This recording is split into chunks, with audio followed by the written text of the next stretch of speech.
السلام علیکم ناظرین، میں محمد اسلم حسین سیاست کی خبروں میں آپ سب کا استقبال کرتا ہوں۔ ماضی میں کئی گستاخیوں کا مرتکب اتر پردیش شیعہ وقف بورڈ کا سابق صدر نشین ملعون وسیم رضوی ایک مرتبہ پھر ایک بدترین گستاخی کا مرتکب ہوا ہے، جس پر عالم اسلام بالخصوص مسلمانان ہند میں شدید برہمی کی لہر دوڑ گئی ہے اور تمام گوشوں کی جانب سے اس کی مذمت اور اس کے خلاف کارروائی کے مطالبات کیے جا رہے ہیں۔ اس ملعون نے سپریم کورٹ سے رجوع ہوتے ہوئے قرآن مجید کی 26 آیات کو حذف کرنے کے لیے مفاد عامہ کی ایک درخواست داخل کی ہے۔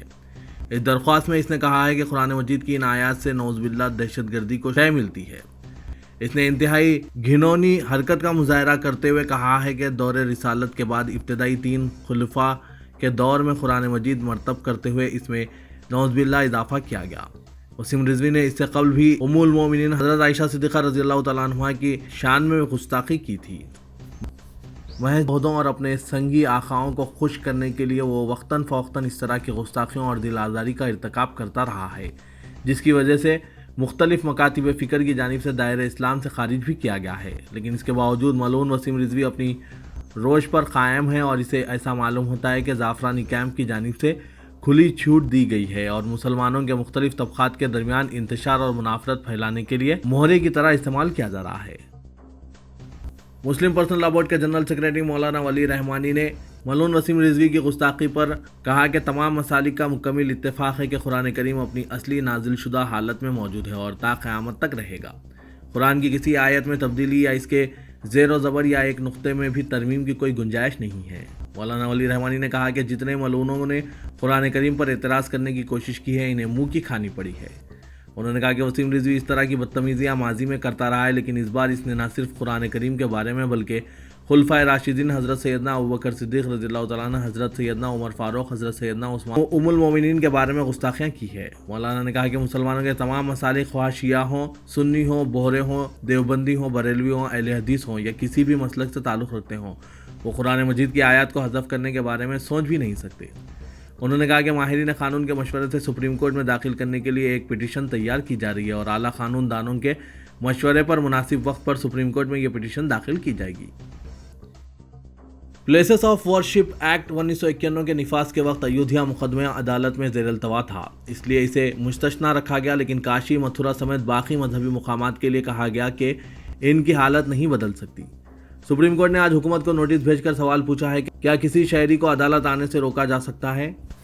1991 کے پیپلز آف ورشپ ایکٹ کو چیلنج کرنے والی عرضی میں یہ سب سے اہم سوال اٹھایا گیا ہے۔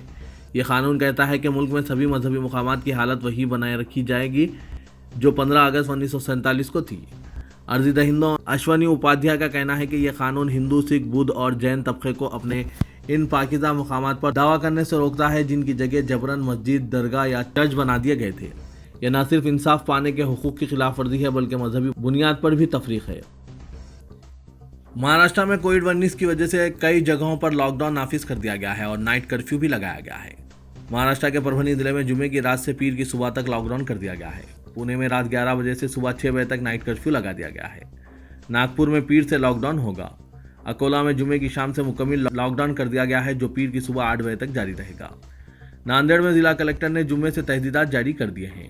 مہاراشٹر کے پنویل میں 22 مارچ تک نائٹ کرفیو لگا دیا گیا ہے۔ مغربی بنگال کی وزیر اعلیٰ ممتا بنرجی کی بار بار درخواست کے باوجود ڈاکٹروں نے پہلے ممتا بنرجی کو اسپتال سے ڈسچارج کرنے سے انکار کرتے ہوئے کہا تھا کہ انہیں 48 گھنٹے ڈاکٹروں کی نگرانی میں رہنا چاہیے، مگر ممتا بنرجی کے اصرار کے بعد ڈاکٹروں نے انہیں اسپتال سے جانے کی اجازت دے دی ہے۔ تاہم ڈاکٹروں نے ممتا بنرجی کو سخت احتیاط کرنے کی ہدایت دیتے ہوئے کہا کہ اگلے 7 دن بعد انہیں جانچ کے لیے ڈاکٹر سے رجوع ہونا چاہیے۔